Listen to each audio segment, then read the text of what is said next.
Quel peut être maintenant l'avenir économique du Larzac? Le Conseil des ministres du 3 juin a en effet décidé d'abandonner les procédures en cours contre les fermiers qui s'opposaient à l'extension de ce camp militaire, une extension qui, elle aussi, est abandonnée. Une longue bataille s'achève, le camp militaire du Larzac existe depuis 1902, mais c'est en 1971 que le ministre de la Défense de l'époque, M. Michel Debré, avait décidé son extension. Et depuis cette date, c'était une guerre incessante entre les paysans et les militaires. Les premiers voulant disposer d'un vaste champ de manœuvre afin d'améliorer les possibilités d'entraînement pour l'armée française, et les autres voulant défendre leurs terres.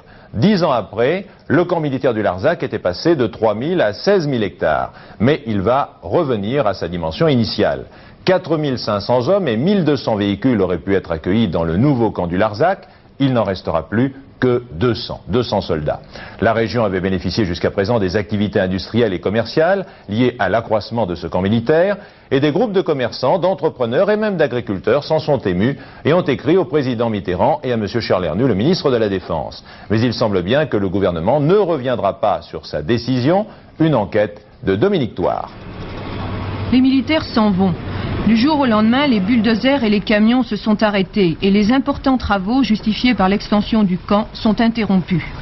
Les contrats pour la fin 1981 et le début 82 sont annulés. Ils représentaient pour les entreprises locales 80 millions. Alors pour les entrepreneurs qui avaient acheté du matériel, embauché du personnel ou simplement misé sur une commande importante, c'est la catastrophe. Je pense qu'on peut à peu près donner 200 à 250 personnes qui ont travaillé toute l'année sur le chantier du camp du Larzac. Alors maintenant, ce chantier est arrêté. Que vont devenir ces employés? Est-ce qu'ils peuvent trouver des points de chute, des chantiers dans la région? Je vous disais tout à l'heure que la conjoncture n'est pas tellement favorable. Je vois mal, dans un avenir immédiat, des chantiers de remplacement de celui-ci. Une douzaine de communes profitaient de la présence des militaires et de leurs familles. On dit qu'ils laissaient chaque mois environ 1 million de francs chez les commerçants. Et le militaire boit de la bière, nous sommes négociants en vin spiritueux et il y a une consommation plus importante quand il y a des hommes de vin, d'alcool, etc., etc. Donc pour vous c'est un gros dommage? Pour nous c'est un dommage. Pour nous c'est un gros préjudice. La vie du particulier sera également perturbée, qu'il travaille ou non au camp, comme les 40 employés civils. Ainsi, à la cavalerie, un bourg de 900 habitants, 150 personnes au moins vont partir. Alors des logements vont rester sans locataires, des classes vont fermer, un médecin va s'en aller et des jeunes vont partir chercher du travail ailleurs. Nous avons, nous, communes, créé des lotissements. Nous avons fait des réseaux d'assainissement parce que nous devions avoir une station d'épuration avec les militaires. Nous avions des projets aussi en même temps que les militaires pour une incinération d'ordures ménagères. Tout cela, c'est le gros point d'interrogation. Nous sommes bien inquiets et la population de la cavalerie aussi. Inquiétude donc et mécontentement autour de l'enjeu du conflit, ces milliers d'hectares préservés dorénavant des chenilles des chars. La déclaration d'utilité publique qui prévoyait l'extension du camp sera normalement abrogée à la fin de ce mois.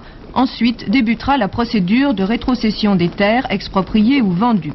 Plus de 6 000 hectares seront ainsi proposés aux 440 propriétaires qui avaient vendu à l'armée pour un bon prix. Certains d'entre eux ont déjà adressé une lettre de protestation au président de la République. Ils réclament le maintien du camp, affirmant qu'il y a de la place pour tous. Est-ce que vous allez racheter votre ancienne ferme? Qu'est-ce qui vous attend? Qu'est-ce qui nous attend? Mais on ne le sait pas, justement. On ne sait rien. Parce qu'on a vendu la terre à l'armée, on était d'accord pour le vendre à l'armée, on n'était pas d'accord pour le vendre à quelqu'un plus qu'à l'armée. Et la racheter, quoi en faire? Si je la rachète, d'abord, j'ai pas les sous. Et puis, on peut pas aller l'exploiter ni rien. Ça vaut pas le coup. C'est pas rentable. Ces interlocuteurs ne sont pas des militaristes. Ils n'ont pas su se manifester à temps et vont payer pour un mouvement d'opinion qui les dépasse. Ils craignent que le Larzac ne devienne une sorte de réserve, belle pour le touriste qui la traverse, mais sans avenir pour celui qui y vit.